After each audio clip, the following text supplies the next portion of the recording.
Hi, everybody. Welcome to this Sentinel Sports Extra Cleveland Cavaliers trade report special. The Cavaliers made a trade yesterday. Actually, last night. Wasn't final until this afternoon by the NBA. And I want to mention that this trade report is brought to you by CT Roofing and Power Wash. They can help you with all your roofing and power wash needs. If you need siding, they can do that too. So here we go. 440-278-0506 for CT Roofing and Power Wash. So now to the Cavs. The trade, they traded away DeAndre Hunter, who they acquired last year at the trade deadline. I'm not sure if Hunter ever actually fit in with this team.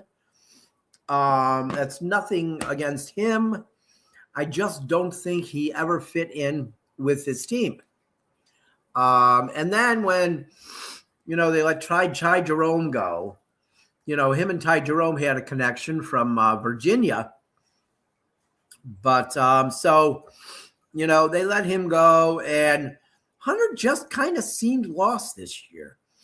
I know the reports a couple of weeks ago saying that he wanted out, and then he denied that when he was asked about it after a practice. But of course he denied it. None of these players ever say, yeah, I want out of here, unless they're really mad, unless they're like Jimmy Butler or somebody like that. Most of the time, they're going to say, oh, no, I want to stay here. I'm happy here. Oh, of course they're going to say that. They say the right things. But I knew that Hunter was gone. I knew it. It seemed like a couple months ago. It was the handwriting was on the wall. It wasn't working. So what they did, I talk to people all the time who have been around the NBA for years, when I'm covering games. And one thing they always say is our guards aren't tough enough. Our guards aren't tough enough. And their guards are tougher now. They're tougher today than they were yesterday. Because Dennis Schroder, if he's not on your team, you hate him. Let's be honest. If he's not on your team, they hate him. And look, this guy isn't called the Menace because he's a nice guy on the court. He's called the Menace because he is a menace on the court. The product from Germany.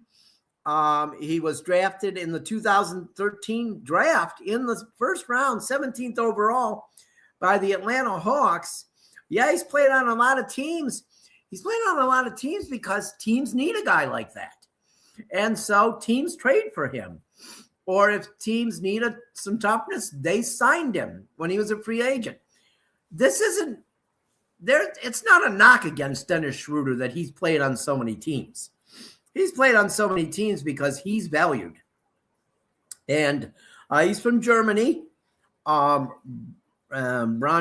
Germany. I guess that's how you say it. I'm a mess.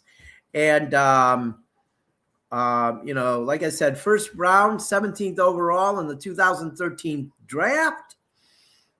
He's 32 years old, 32 years and 139 days to be exact.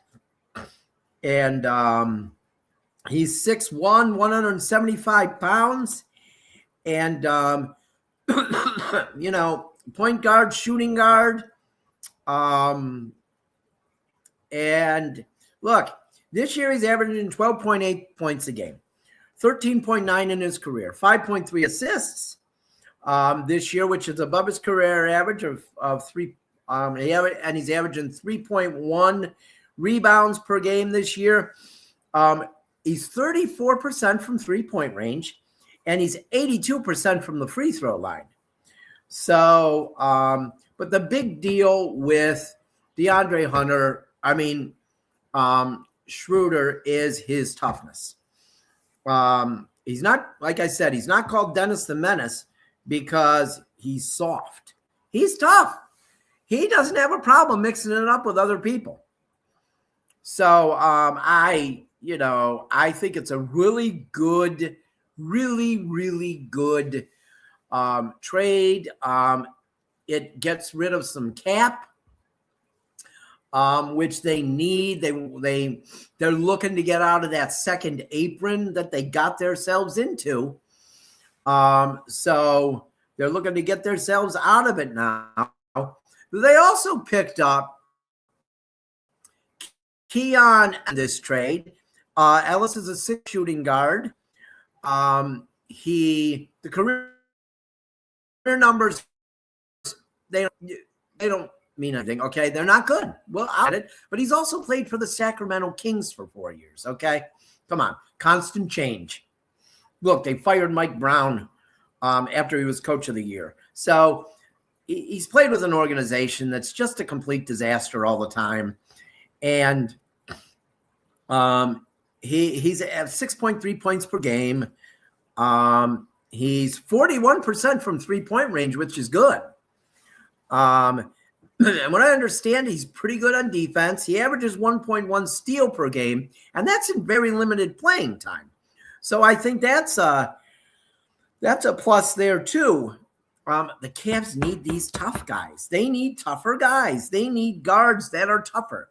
I was told that, I'll be honest, I was told that 2 years ago, before the playoffs, during the season, I was told that 2 years ago by Austin Carr. And if anybody knows, Austin Carr knows. And that's what he told me. And our guards got to be tougher. And so I think that, I think this is a good trade. If it was a bad trade, I'd say it. I'm not one to my job is not to give positive publicity to the Cavs. My job is to report what's happened, and then I'll give my opinion on what I think happened, and if I think it's good or bad. And if it was bad, I'd say it. But I think this is a good trade because Hunter never fit in. You got a tough guard like Schroder, and then Ellis is good defensively. So the only sad thing about this whole thing is that they had to waive Luke Travers today. I don't know if they'll pick him up. Someone else. I feel like someone else is going to pick him up. And I think Luke Travers is going to be a good player in the NBA. I really like Luke Travers. And I think he's got a lot of upside. But hi, Nathan and Beth. They're following on TikTok. But I think it's a good trade for the Cavs. And you need to be tough in the NBA, and we've seen that the Cavs are not. But I don't want to use that word soft. That word soft drives me nuts. But you know what? That's going to be it, because what do we got to do? In 10 minutes, the Cavaliers are playing the Portland Trail Blazers, who they lost to here back, I believe it was in November. So they owe them a little bit of revenge, don't they? So I'm gonna go with you now. I'm gonna leave you now, and so we can all go watch the Cavs. And I will talk to you soon. We'll have our Cavs Weekly Report tomorrow. Everybody have a good night, and let's hope the Cavs can get a win for us.